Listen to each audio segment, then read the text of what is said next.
He is 24. Over the last 6 months, he swiped right on 400 women on Tinder. He got 3 matches. All 3 stopped replying after 2 messages. He is not broken. He is not doing anything wrong. He is part of something that has never been measured before. In 2025, 51% of American men had 0 dates. Not a few, 0. 63% of all men under 30 are single. For women under 30, it is 34. And when you look under those numbers, you see why so many quietly decided to stop trying. Pew Research has been asking the same question for decades. For most of that history, men and women answered almost identically. In 2019, the split was small. By 2023, the gap had opened to 29 points. It is now the largest gender difference this survey has ever recorded. And the strange part, almost none of it is chosen. When the Wheatley Institute surveyed 5,000 unmarried adults in 2026, 86% still expected to get married someday. They want the relationship, they just cannot get to it. Only 1 in 3 young adults is dating actively. The Institute for Family Studies has a name for what this is. They call it the dating recession. To understand the gap, you have to understand the machine that produced it. Dating apps did not invent attraction, but they did something new. They turned attraction into a single number, computed fast by millions of strangers, and aggregated. Here is what that machine actually outputs. On Tinder, women swipe right on about 4.5% of male profiles. Men swipe right on about 35% of female profiles. That asymmetry alone would be manageable. What happens next is not. The top 10% of male profiles receive 58% of all female swipes. The bottom 78% share the remaining 16%. Studies of app data show that women, on average, rate 80% of men as below average looking. That is not a preference. That is mathematically impossible in the real world. It is a distortion produced by the medium itself. In this environment, most men are not being rejected. They are simply invisible. If the looks filter were the only filter, this would be a story about apps. It is not. Northwestern Mutual's 2026 study asked what actually ends new relationships. 60% said poor money habits. 74% of singles now list financial stability as one of the most attractive traits in a partner.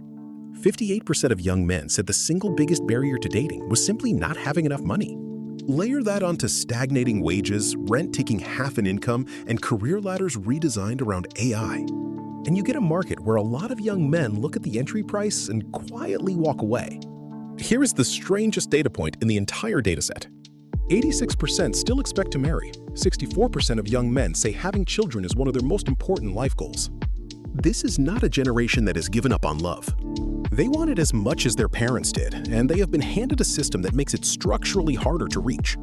Every previous generation found partners through 3 channels: family, neighborhood, workplace. All 3 have shrunk. Families are smaller, neighbors are strangers. Workplaces went remote. Into that vacuum stepped an app that promised infinite options and delivered a market where the top 10% take almost everything. The desire did not disappear. The infrastructure did. In the middle of 2026, a new word started trending: solo maxing. At first, it sounded like just another internet label. It is not. It describes a specific decision a growing group of men are making. And for many, this is not surrender, it is strategy. Their reasoning is boringly clear. The effort exceeds the yield. 200 hours a year on apps that produce nothing. Dates costing money they do not have. Situationships ending without explanation. Relationships that come with financial stress and constant negotiation. At some point, a lot of men run the math and decide it is not worth it. So they redirect the labor: fitness, money, skills, male friendships, solitude chosen, not imposed. Some call it keeping the peace. Fewer arguments, fewer expectations, more time to build the life they actually control. This is not the loud, angry version of stepping back that dominates headlines. Mostly, it looks ordinary. Roughly 15% of single men now identify as voluntarily celibate. Nearly 80% of college students in 2026 say they skip dating apps altogether. Bumble has lost 91% of its stock value from its peak. The apps are not dying because people stopped wanting connection. They are dying because more people did the math and called the platform a tax. If this were only happening in the United States, it might be dismissed as a local quirk. It is not. In Japan, more than a third of men in their 20s have never had a romantic partner. In South Korea, the fertility rate is 0.72. The country is quietly doing the math on its own extinction. In China, young women reporting no desire for children jumped from 5% in 2012 to 47% in 2023, almost half in a decade. But something else is happening at the edges of the data.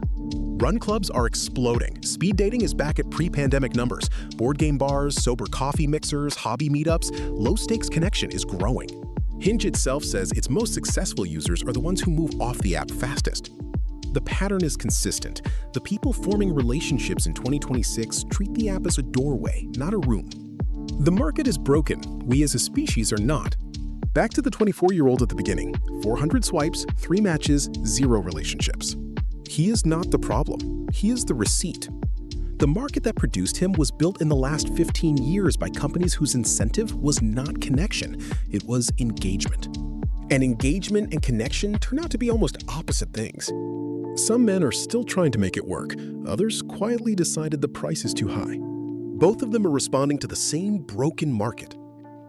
If this video made you think of someone you know, send it to them. And if any of this sounded a little too familiar, the swipes, the silence, the quiet suspicion that maybe you are the one doing something wrong, walk away from this video with one thing: you are not.